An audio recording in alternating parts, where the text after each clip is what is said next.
We're talking today with Melchior Lux of Warren, Michigan. He goes by Mike, so that's what we will be calling him. The interviewer today is James Smither of the Grand Valley State University Veterans History Project. Okay, Mike, give us a little bit of background. Where and when were you born? I was born in 1935 in Filipowa. That's used to be Bajka. It's Serbia now. Okay, it's in Serbia. And what country was it part of when you were born? When I was born, I was probably a Hungarian. Well, The Hungarians, they moved back and forth. okay, well, but if you're Serbia, were you in Yugoslavia? In Yugoslavia, Okay. yeah. Okay, what year were you born? 1935. All right. So you were born there, and tell me a little bit about your family background. My father had his own business. He was in the hemp business. My mother, and so was also my brother. My brother worked for my father. Okay. How old was your brother when you were born? 10. Okay. All right. So the hemp business, you made rope. What they did, they made from the raw material. Mm-hmm. They made it. They worked it so they could spin ropes. Okay. All right. So that's they had not machines. Everything was done by hand. Okay. And what language were you speaking when you German. were a kid? Okay. And so describe the town that you grew up in a little bit. What was that like? The town was just, it was mostly farmers and people that worked for the farmers. There was no other industry. Okay. And what ethnic group were they from? German. They were okay. All German. It was 100%. The whole town was 100% German. Okay. It was one of, I don't know if there was any other towns that were 100% German. Most of the towns were, the majority was Germans. Then you had Hungarians and Serbs. Usually the Serbs used to work for the farmers. Mm-hmm. And that's where a lot of hate came in after the end of the Second World War. Right. Okay. Now, to back up a little bit, do you know how long the German population had been in that area? I'd say about 200 years. Okay. Because there's a period in history in the 18th century where the Austrians were pushing the Ottoman Turkish Empire back. Right. Okay. And then how did the German population get there, or why did they go? Pardon me? Why did the Germans move there? They got promised like parcels of land. Mm-hmm. If they go there, if they work the land, they cultivate it. Mm-hmm. And that's how that all started. And yeah. So the area that you're in is ethnically, you have all of these different groups in different places. You had different towns, had different ethnic background. Like we had a town that's like 2 kilometers. I don't know if it's south, west, east, or north. They were mostly, those were people that came out of Czechoslovakia. Mm-hmm. They spoke a different language. They spoke more like Serbian. Mm-hmm. And then you had another town. They had people from Ukraine, from Russia. Mm-hmm. But the majority in the area was mostly Germans or Serbs. Okay. All right. Now, you're born in 1935, and then in 1941, the Germans invade. They came in. Yeah. They didn't invade, they just marched in. Well, it's still, legally, it's still an invasion. Yeah. Most of like our people welcomed the Germans naturally because we were German. Okay. Now, while you were, I'm not sure how much of this you would be aware of, but I guess while the government was Yugoslavia, the Yugoslavian government was dominated by the Serbs. How did the Yugoslavian government treat the Germans in the country? I couldn't really tell. I was too little. But like I told you before, we were actually, the city hall was run by Hungary. Mm-hmm. Because Hungary and Germany, they were allies right. at that time. Mm-hmm. So our city hall was actually run by the Hungarian government, like the police. They were Hungarians. Everybody was scared of them. I remember that as a kid. Until later, when I grew up and when my folks talked about it. Okay. Now, could the Hungarians speak German? The official language was in the city hall was like Hungarian at that time.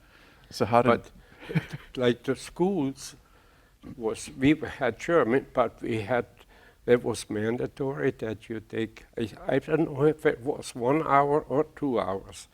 We had to speak, we learned Hungarian words. Okay.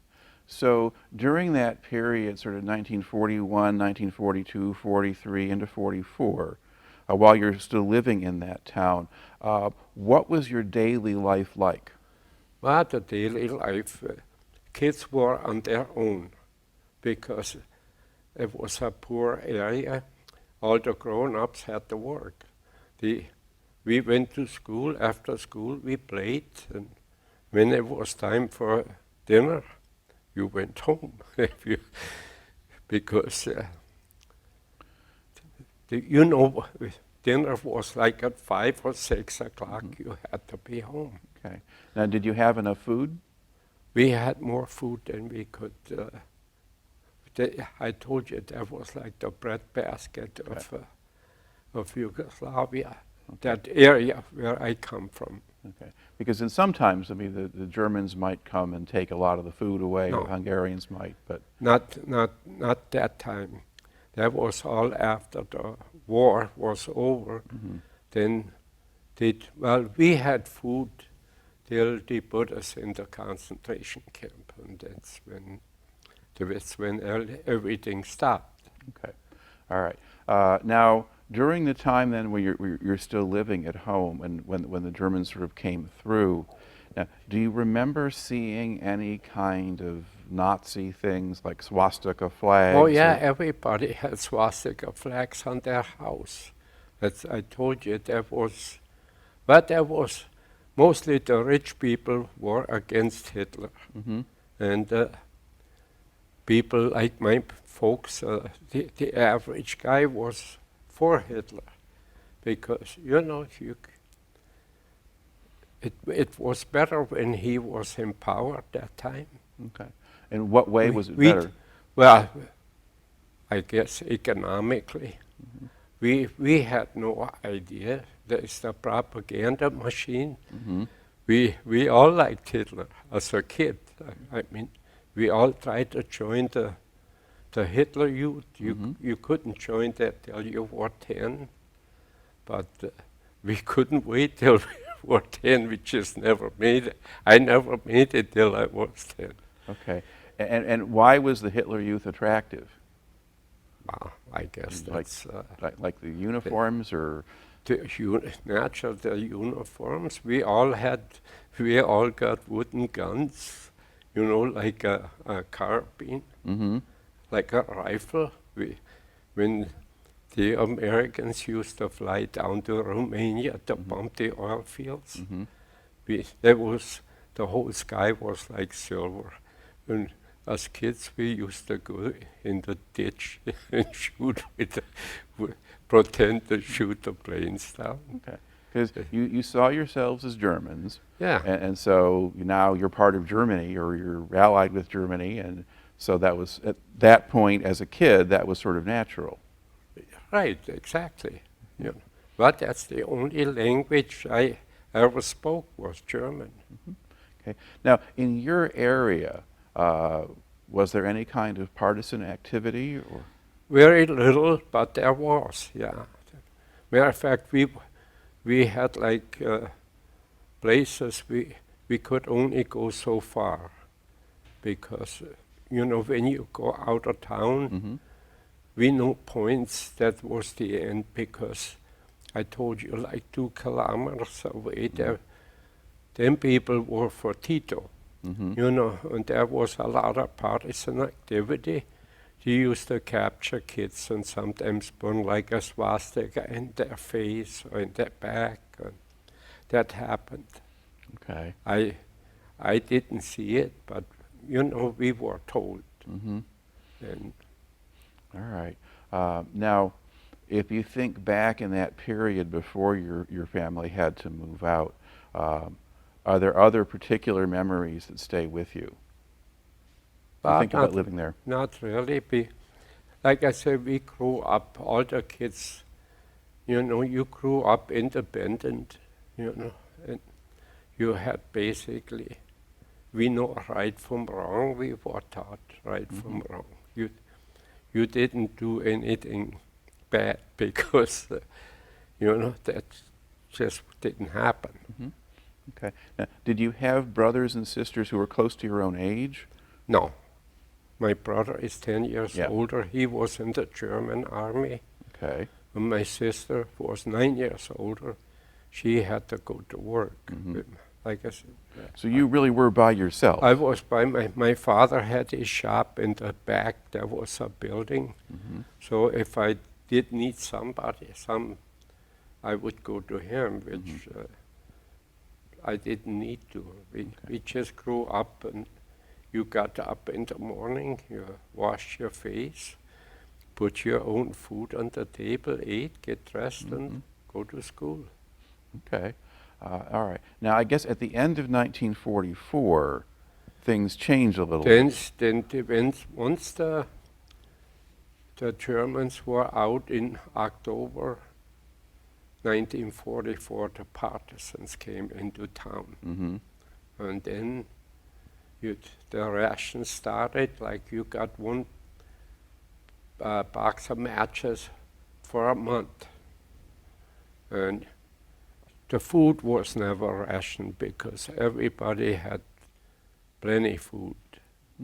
And they took all the radios away, the bicycles, the jewelry. They just, in the beginning, there wasn't so much, but after a month, like in the beginning of October, they came in. By the end of October, they used to go in houses and just take what they want. Okay. Now, the partisans, were they Croatian? Were they Serbs? The partisans mostly were people like Serbs that used to work for the farmers, and now they were not the helper. Now they were the boss. Mm-hmm. So that's how it basically worked. But and then they also half the town retreated with the Germans that fled back to Germany. Mm-hmm.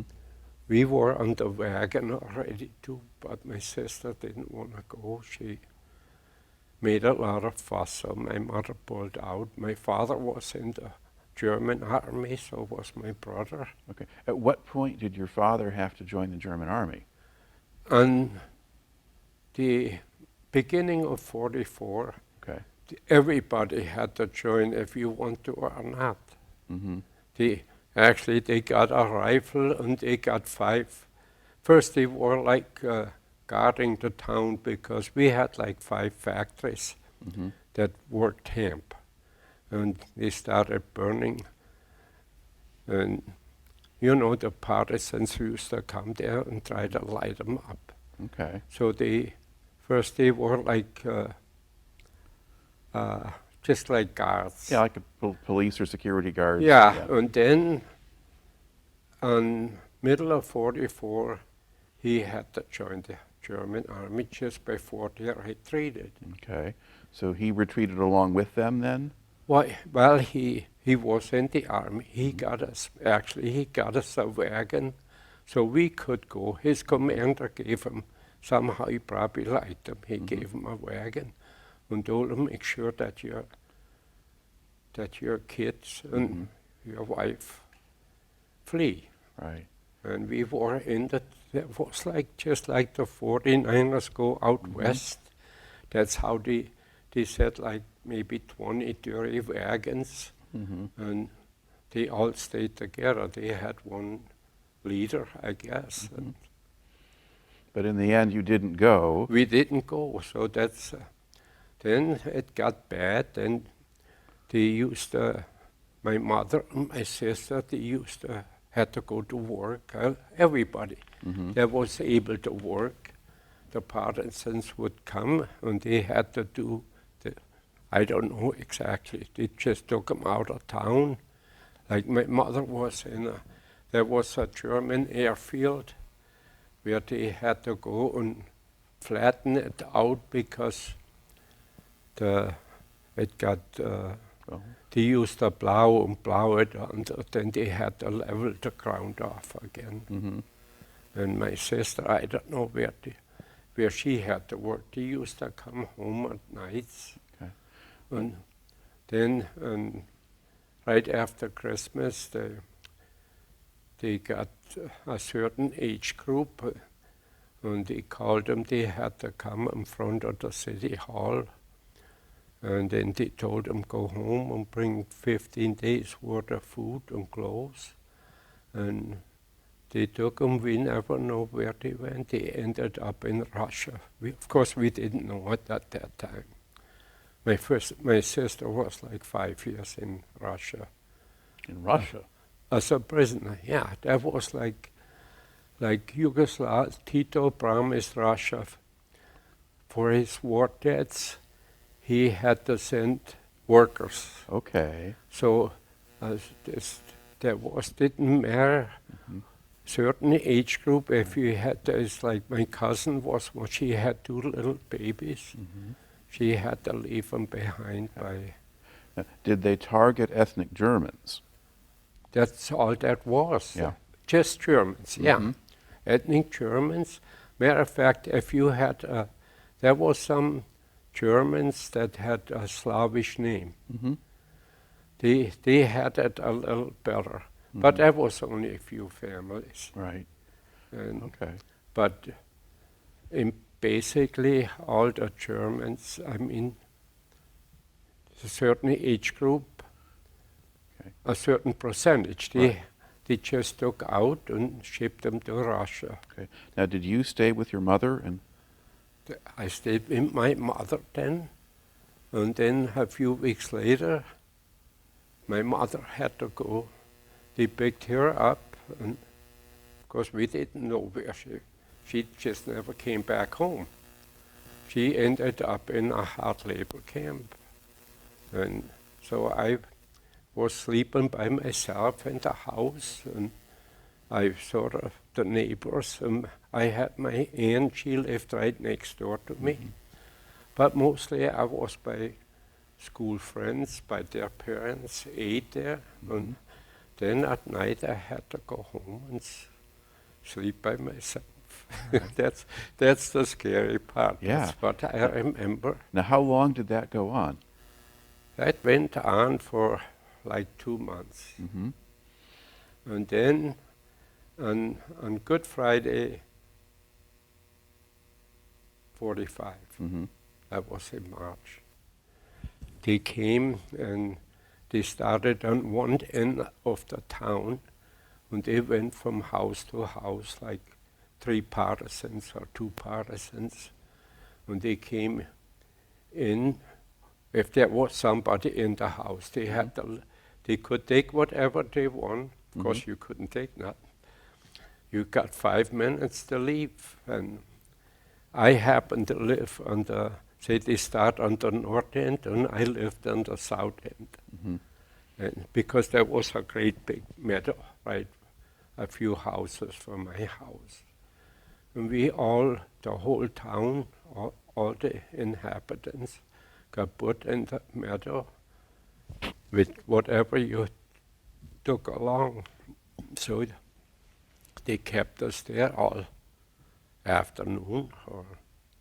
And then at night they put us on 2 streets before the railroad station. They put, I don't know how many people in each house, whatever it took.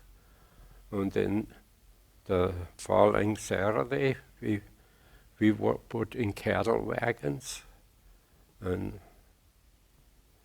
we got shipped out to, this was a town, we call it concentration camp. It was a town. You had like in a regular bedroom, you had like maybe 10 people sleeping on the floor. They put straw in there, and that's how it was. And then you had there was one house where there was like a kitchen, and that's when you picked up your food. You got like a coffee cup full of ground, what do you call it, ground corn. Mm-hmm. And water soup without salt, without grease. That was and I went there with my aunt. Mm-hmm. I mean, my aunt had the 2 little babies, so Mm-hmm. I basically, as a 10-year, I was there actually 9.5, Mm-hmm. and I had to help her. And I think before you had mentioned you had an aunt with 2 babies who had to go away. by me? Didn't she?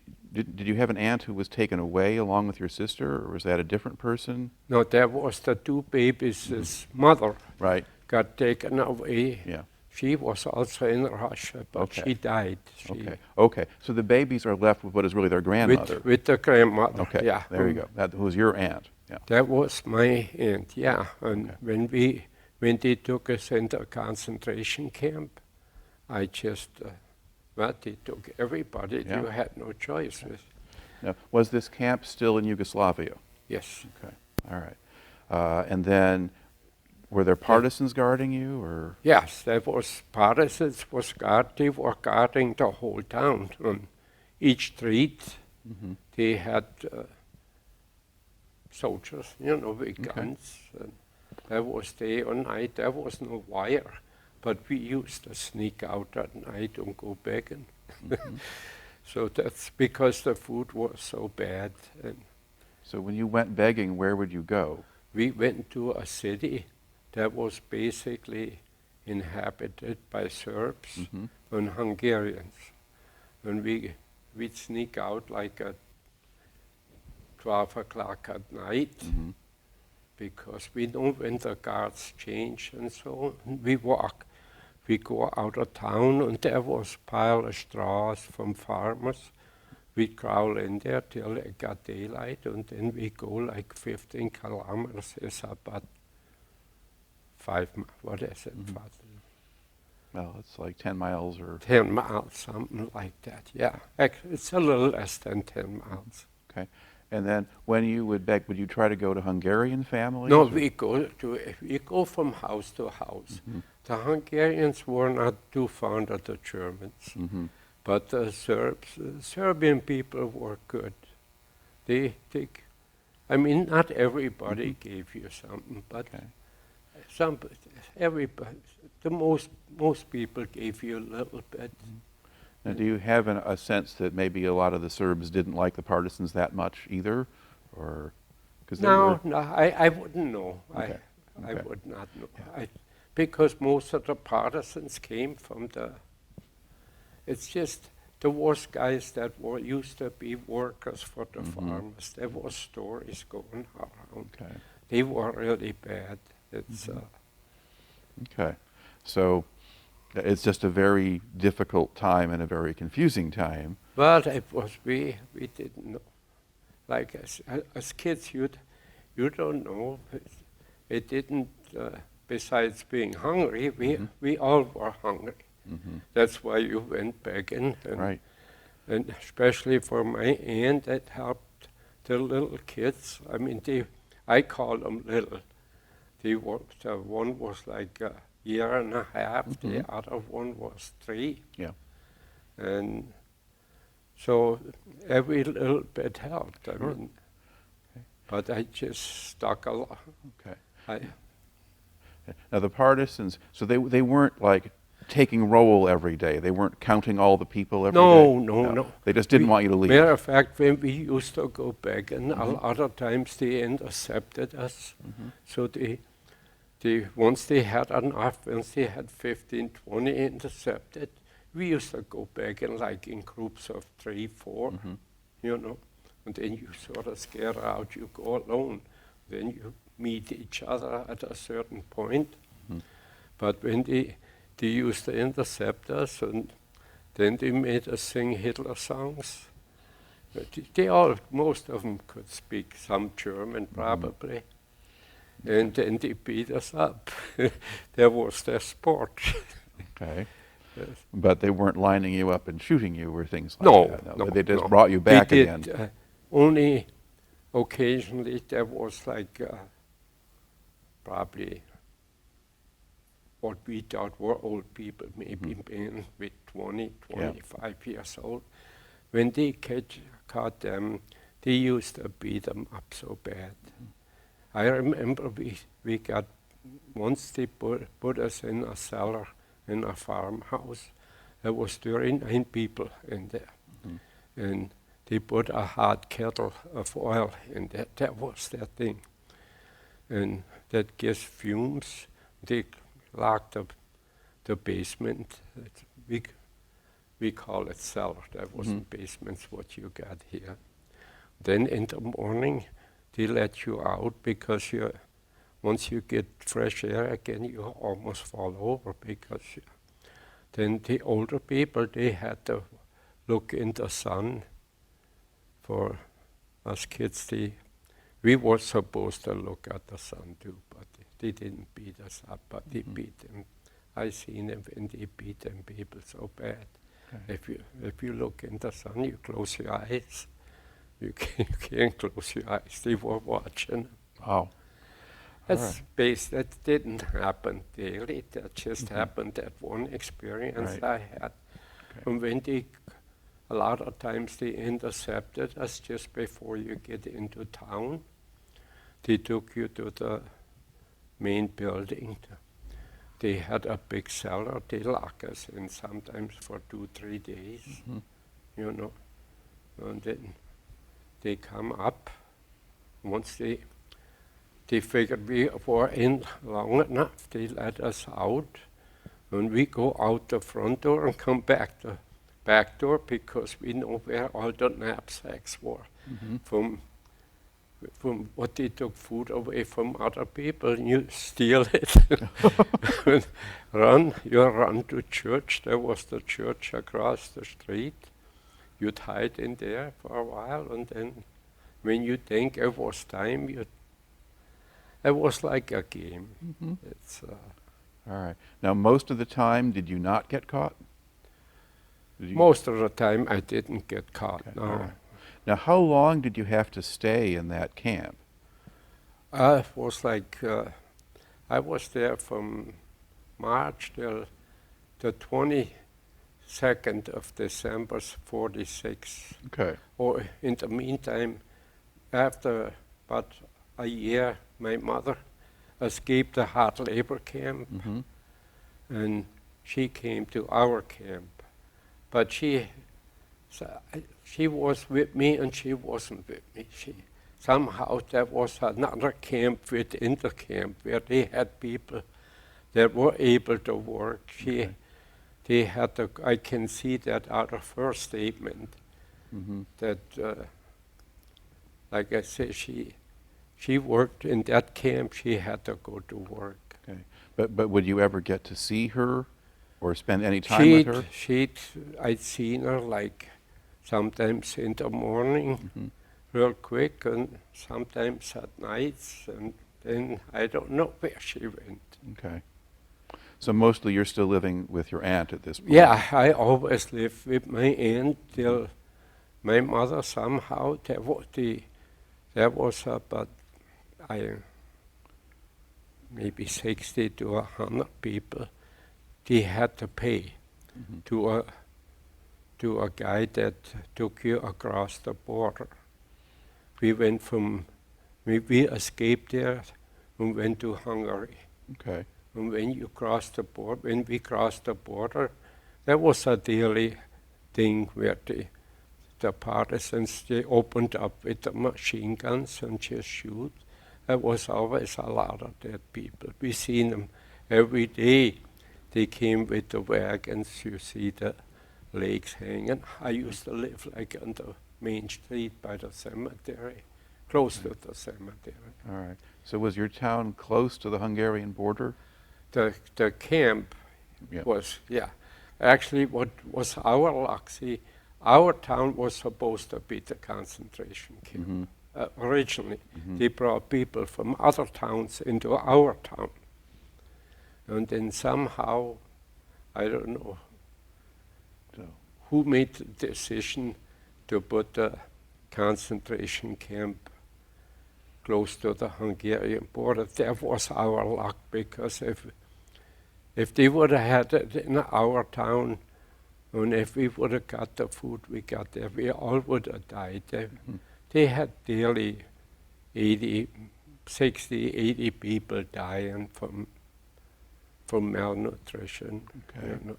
now, you say, so your mother, did she have to bribe, is she paying someone to She smuggle was you out? paying this, yeah. I don't know where she got them. Okay, all right. They usually had jewelry or whatever they had left, or whatever, how she got it, I don't know. Now, do you remember yourself getting out of the country? Yeah, What happened? Would you do that during the day or at night? Or at what? night. Okay. Yeah, I know when we crossed the border, when they started shooting, we all got scared. I found my mother again. Of course, you scream and you're scared. And then we went in Hungary. We didn't know where to go. We just kept walking. And we found they had isolated houses like between towns. Those were from farms. Right. And there was light, and we went in there, and through sheer luck, there was a man that was actually from our town. He was there to help. There was a cow that delivered a calf. And he got us organized to go to live with some Hungarian people a week or so. My mother helped out because the farmer's wife was sick. So, and so we got a little money, and then eventually we started heading towards Germany. Okay. So we hopped the train. We got to the train, had a little money. Then once you ran out, you had to get off, so you kept walking, and you walked to the next railroad station. You basically walked close to the railroad tracks, because they go north. Okay. Now Hungary at that point doesn't have a border with Germany. Did you go into Austria? Hungary had a border. Hungary had a border with Yugoslavia. Yes. Hungary had a border with Austria. Yeah, with Austria, yeah. Yeah, Yes. we walked through basically whole Hungary. I mean, we hopped trains and walked. Yep. And matter of fact, when we crossed the border from Austria, there was somehow, we got together with another group. And we were almost on the border, and the Hungarian police started shooting. No, I think it was the Hungarian. Probably. They started shooting for us to stop. What they thought we were Russian soldiers. There was a lot of, Hungary was occupied by the Russians too.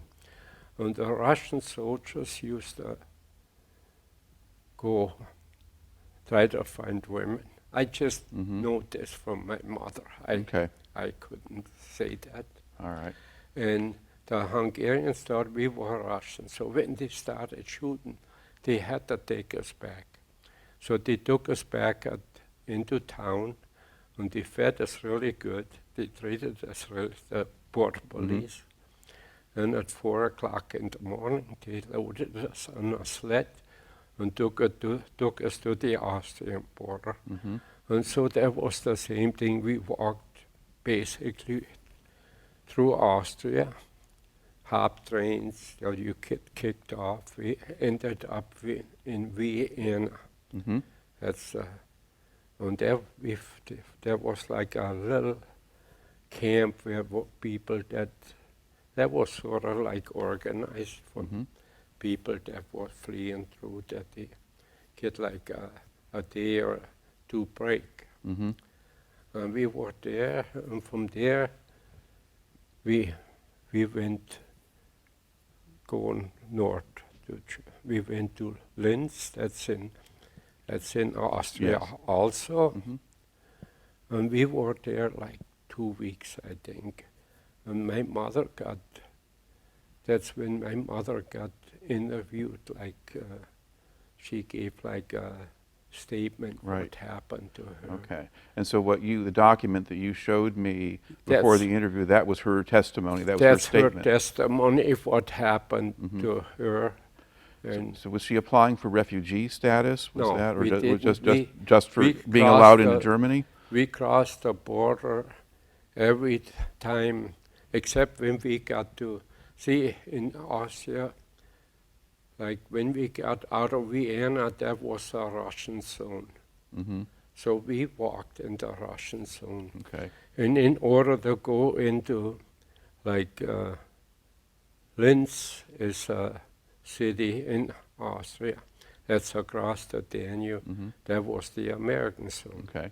And my mother had a picture, like a group picture, and the Russians gave us a passport Mm-hmm. to get across. But the Americans didn't want us, so there was like always a group of 10, 20 people when I'm talking, because that's how nobody went individual. Right. And so when we walked across the Danube on the bridge. When we got there to the American side, but they didn't want to let us go through. And it was a trick as a kid.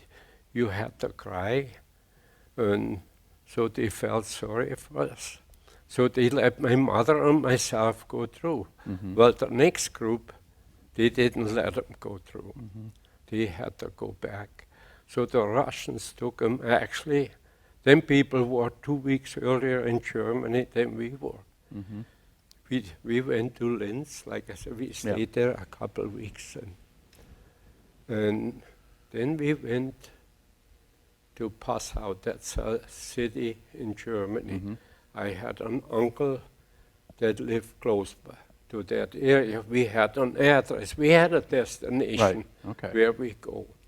So when we crossed the border from Austria into Germany, we laid there all night in the woods till it got daylight. Mm-hmm. And then we crossed the border.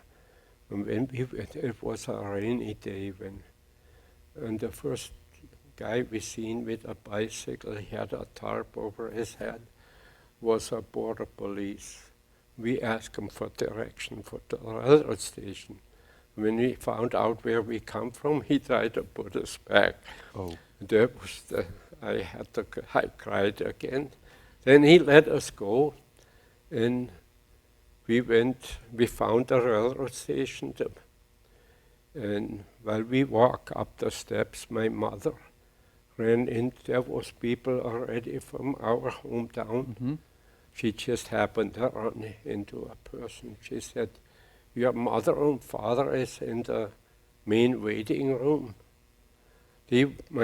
My grandmother and my father were going to go to the Red Cross in Passau to look for us, because nobody knew from nobody where anybody is. That's how I met my father after 2 years. Well, he was it's about 2 years. 2 years, yeah. And my grandmother, she fled, she retreated with the German army. We had no idea where she was, and they all went to my uncle. Mm-hmm. And so did my brother when he got released from the army. That's how we found each other. Okay. Basically. All right. And now but your sister was still off. we had no idea where my sister was. Mm-hmm. We didn't find that out till 1948. Mm-hmm. They were finally able to write, but we had no idea when she comes. And then on the end of 1949, I think Russia agreed to let most of them go. But there was a lot of them that perished. Now, once you and your mother have made it to Passau and you've now met back with your father and your grandmother, what does your family do at that point? Well, there is nothing. We had my father actually was just released from a Russian. He was a prisoner of war in Russia. He was released and he stayed with my grandmother. And when we came, we had to look for some place to live. So the German government made everybody give up a room. I mean, so we lived by a farmer. He gave us our bedroom, living room, and dining room. There was all in one room. Right. That's how we slept. There was kitchen, bedroom, bed. I mean, whatever. Right. And did you work on the farm, or did your father work there? Or No. My father couldn't work no more after the war. And there was actually no work. And we stayed there. We got there in 47. We stayed there till 49. And then there was so many people from different, from Czechoslovakia, from Poland. Yeah, because a lot of ethnic Germans were kicked out Right. of those countries. Yeah. So there was so many down, that was in Bavaria. And they gave us an option if we would move to the western part of Germany. They gave us a house for nothing, basically. Well, my sister brother met her husband in Russia. He came. She brought her boyfriend along. Well, of course, they got married. And well, they decided we take that offer, so we went to the western part of Germany.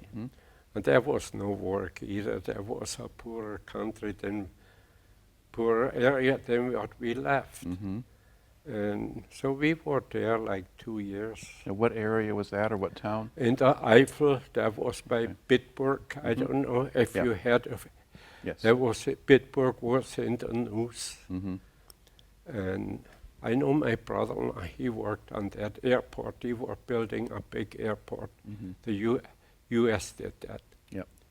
And so we lived there. And then there was, my brother ended up in Augsburg, between Munich and Augsburg. There was, what they did, the German government gave people like us the option to build houses for 1% interest with a 99-year mortgage. And that's how my mother and my parents, my grandparents, of course my grandparents went with us too, to Bitburg. Yep. And everybody put their money together and they ended up building a house by Augsburg. My brother did that with his wife and his in-laws, and so then we went from Bitburg to Augsburg. Okay. Now, during this time when you're in these different places in Germany, did you go back to school? I was done in school when I left Passau. Okay. So Passau, you went to school in Passau while you were there? Okay. And then, but when I got out of school in 48, and all I had to do is go to grade school. I mean it's like a trade school. I had to go with the farmers. And then there was also in Passau, the American Army created a center for kids that couldn't find no apprenticeships. Because to find an apprenticeship, you had to have connections. Right. They created a center for kids that volunteered to come there. They give you education, like as far as metal trade or wood trade. So I was there for, they paid us the fee for the railroad. Okay. They gave us a free card. That was a good experience, actually. All right. And did you get to know any of the Americans there, or No, oh, that was just created by the American Army. Okay. That was like a free thing. That's the first time I seen a baseball bat and a glove. We didn't know what to do with it. They tried to teach us, but Okay. none of us had any interest. We played soccer. And when you were in Bitburg, did you work at all? No, I did. Actually, I worked for a farmer for nothing, just for the food. Okay. And what he did, he was, in the winter time, he used to track deers and wild boars. Right. That's the reason I worked for him. And because he took me along. So we used to track wild boars and deers for the 1 week the American army would come, and the next week the French industrialists would come. And they gave us like 8 marks a day. That was a lot of money for me. And so that's Okay. All right. And then when I came back from Bitburg to Augsburg, we had each house had to put 1,200 hours worth of labor into the. You had to work on the house or any other. I was the guy that got appointed to that because my brother-in-law was still in Bitburg, and I came with my mother and stayed with my brother. So I did the work for basically us and my brother. You got credit like for, I used to lay floors, wooden floors with. Be careful, don't play with your microphone. Oh. There you go. I used to lay wooden floors, paint, stain, whatever there was. Like I says, you got credit. So many hours for, you got actually compensated pretty good. All right. So at this point, are you kind of supporting your family? Pardon me? Are you supporting your family at this point? Not well.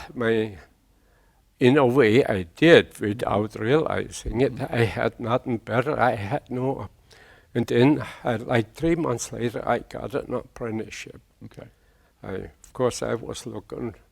We always were looking to find something. So I finally got an apprenticeship, and then I worked.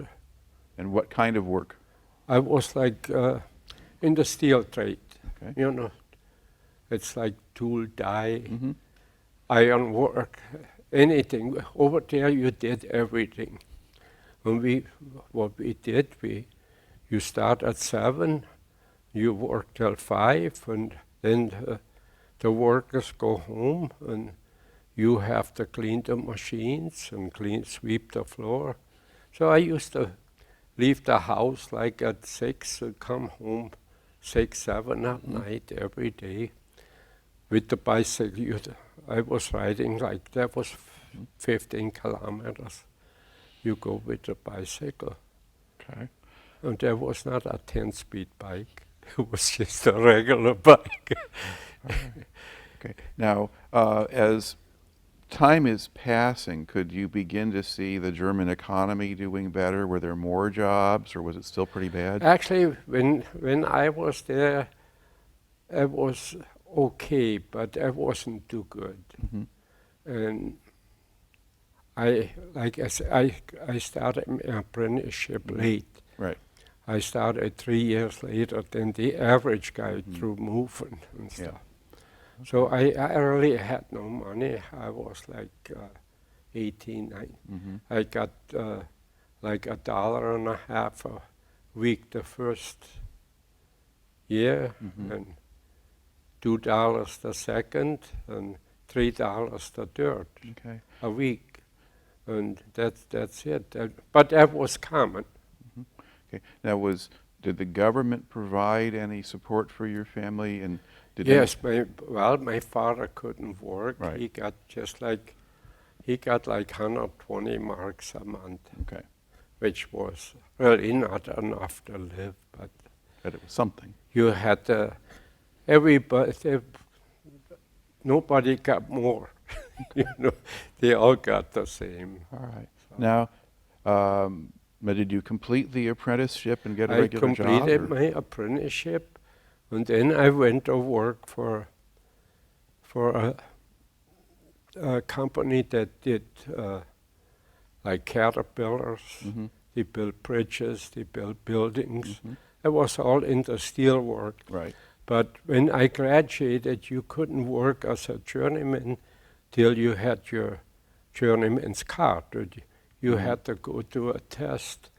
I graduated in July, and the next test was not till October. Okay. And the place I worked, my hourly wage would have been a mark and 8 pennies. So I started a shop in this steel firm there for 2 marks and 50 cents. I started as a welder. Mhm. So I worked as a welder till I made my journeyman's card. And then I was a welder and mechanic and whatever. Okay. Now, And how is it then that you wound up coming to the United States? but that was a funny thing.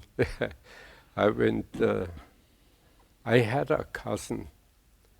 That was their uncle we met in Passau. Mhm. They moved to the U.S. And my cousin was in the he came back as a GI, as a soldier. And he came to visit us, came to visit his grandma. Mhm. And so he said, when I get done with my apprenticeship, to come to Germany. I mean, to come to U.S. Okay. And well, that didn't appeal to me, really. But I went to Munich to some party, and I came home, and I had a little bit too much to drink. So the next day, my mother got me out of bed, and I wanted to stay in bed. She said, you go drinking. She came with a broomstick and got me out. So instead of going to work, I drove back. I hopped the train, go back to Munich, and I had to kill the day. So I decided, I found the American consulate. So I went there and filled out some paper. And I wrote my cousin then a letter that if he would sponsor me, not with the intentions of coming. And 5 months later, a few months later, they start doing background checks on me. And people would ask me what happened. I says, I don't know. And then I found out why it was, and then I started, I'm going to America. Well, when the time came, I really didn't want to go, because I had friends there, and we had a good time. But since I had a big mouth, I had to. So I came back. I mean, I did come to America. So what year did you get to America? In '56. Okay. I couldn't speak one word of English. So and I started working for General Motors as a tool and die maker. And I just never liked it here. I couldn't speak the language, so I decided to quit. And my supervisor says, no, you don't quit, you take a leave of absence, which I didn't want to do, but finally agreed. So after 8 months, I went back home. Well, then times were better in Germany. So, but I ran out of money, so I came back again. Okay. Then I got married, and a year later, I told my wife, if if you marry me, we're going to move back to Germany.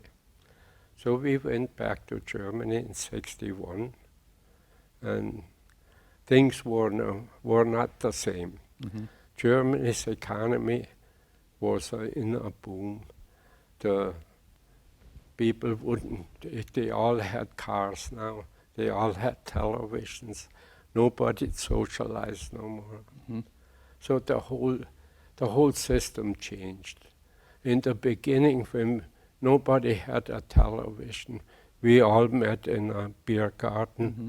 They had areas where you play cards, and we always had a good time. Mm-hmm. And that was all gone. And Now, was your wife American or German? American. Okay. Yeah. But she was German descent. Her parents were from Germany. Okay. So would you talk to each other in German most of the time, or That were we you- did when my oldest daughter, she was that time like a year and a half. So my wife couldn't speak that good. She spoke pretty good German. So we spoke German. So the little one can speak German when we get there. Mhm. So when we came back from Germany, well, the neighbor kids would laugh at her when she come home and cry. And the kids make fun of her. So that's when we decided, let's speak English. Okay. All right. And- And then did you wind up just staying as a tool and die maker, or did you? Yeah, I worked 36 years for General Motors. All right. All right. Well, that makes really for a very interesting story. Are there other things that, when you think about the time you were living in Europe, whether in Germany or before that, are there other things that stand out in your memory that you haven't talked about yet? Not really. Okay. I mean, the hop from place to place was Mhm. not always exciting. But All right. So you've had a lot of experiences that a lot of people never even thought would have happened. well, it's a good thing. All right. Well, thank you very much for taking the time to share the story today. All right. Thank you.